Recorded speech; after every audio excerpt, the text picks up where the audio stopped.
Aubrey, do you know any nurses?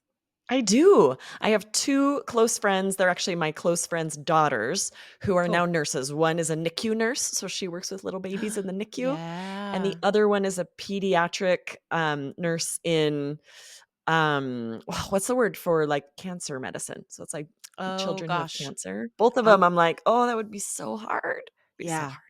hard. Oncology Yes, is in the cancer oncology term. at Phoenix Children's. Thank you. Guys, you can tell from this very short conversation, there is so much specific vocabulary related to healthcare, right? So today we're talking about that. And I thought about today's episode, guys, because again, I recently had a conversation with a friend who is a current IELTS examiner. Um, I was an IELTS examiner for 14 years and I keep up with my friends who still are. And she was saying there's been a lot of nurses on the exam lately because nurses still have to take IELTS to practice their profession in England and I'm pretty sure Australia as well. So, we're going to Mm. talk about some part one nursing answers today. And also, guys, at the end, we are going to answer some really tough speaking part three questions related to health, one of the most difficult IELTS topics. Yes, not only because it's vocabulary you don't use that often. Like, here I Yeah, am, native speaker. I wanna say oncology, can't think of the word. If you don't totally. talk about this a lot, it's more difficult for these words to just come to you. So, Yeah. you definitely have to practice these. I'm excited for you to get these sample answers and to practice so you're ready for these healthcare questions, which can be very difficult. And in our sample answers, guys, yes, we are going to talk about nursing for part one, but listen for that vocab. And remember, part three answers at the end of today's episode. All right. So let's take turns here. Or no, Okay. you be the examiner and I'll be the nurse. This is kind of a role play. Perfect. Okay. Okay, love it. All right. Here's your first part 1 question. Ready? Mhm. Do you work or are you a student? Well, I'm a pediatric nurse, actually. I've been a health professional for nearly a decade, and that's why I'm taking IELTS so I can continue my career in the UK. All right. So, pediatric is the adjective for children, right? Children's health, right? Yes, exactly, right? So that's my friend's daughter. She is a pediatric nurse for children with in the oncology department, right? But just even pediatric to pull that out of nowhere, this is difficult vocabulary. And then to say for nearly a decade instead of 10 years, it's a little more high level. A decade is 10 years, right? Mhm. And then this high level phrase to continue my career in the UK, right? This is a really high scoring answer. And the mixing of verb tenses there, guys, in that Mm. complex sentence is really good. I've been a health professional for nearly a decade. So, present perfect, right? From the past until now.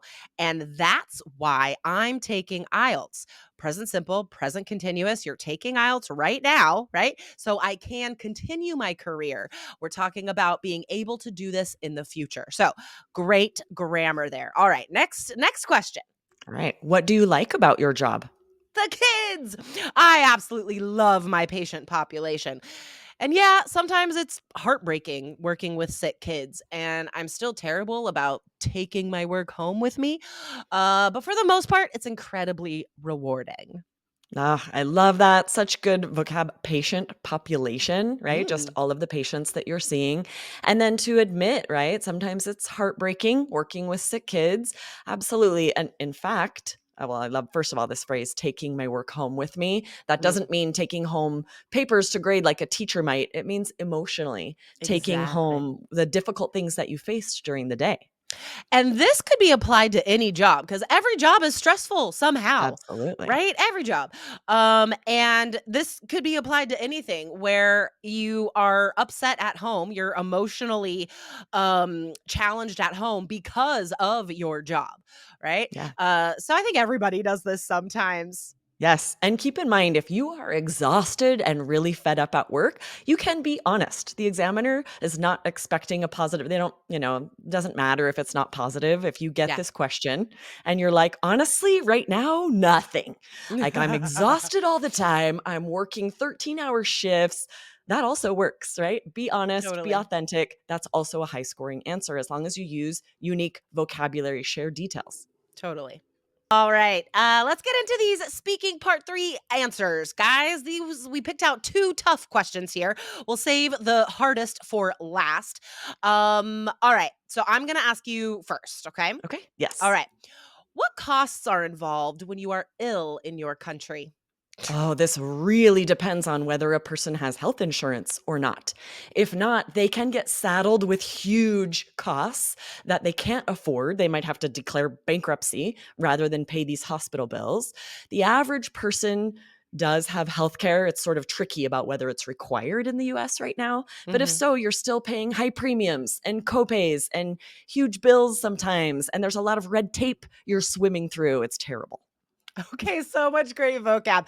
Um, these words like copays, deductibles, premiums, these are all different vocabulary phrases for describing the cost of insurance, right? And not just health insurance. So, guys, those terms are very good to know. They're very specific. And I've seen students sort of guess at how to Mm, use them and then guess wrong. So, make sure you know copay, that's what you have to pay along with your insurance. Deductible is the amount of money that you have to pay before insurance kicks in, before insurance starts paying. And that's like home insurance too, right? Um, and premium, the premium is the fee you pay for your insurance every month. yes, it's crazy that you have to pay for all of those, I and then you know. still get a big bill, and it's like, "What?" I'm actually dealing right now with an insurance nightmare because my daughter got a job that sort of provides insurance, but we still want her covered under ours because it's better. So Yeah. now the insurance is rejecting the claim because it shows that it's not her primary insurance. Oh my That's the gosh. red tape. You heard me say red tape. It's like all of these details where insurance companies try to keep from having to pay because there's you get lost in the weeds of all of the details of healthcare. So much great vocab, guys. Red tape describes any organization or government rules that are so lengthy and difficult to navigate that it's tough to Confusing. get anything done, right? Exactly. Okay, now here is the final question today, guys. We think this is difficult, that a lot of students never think about this, let alone are able to talk about it. So, okay, Yes, and it Aubrey, might be hard to sort of come up with your opinion on yeah, the fly if you haven't thought about it. totally, Okay, here's right? your Totally. question. Okay.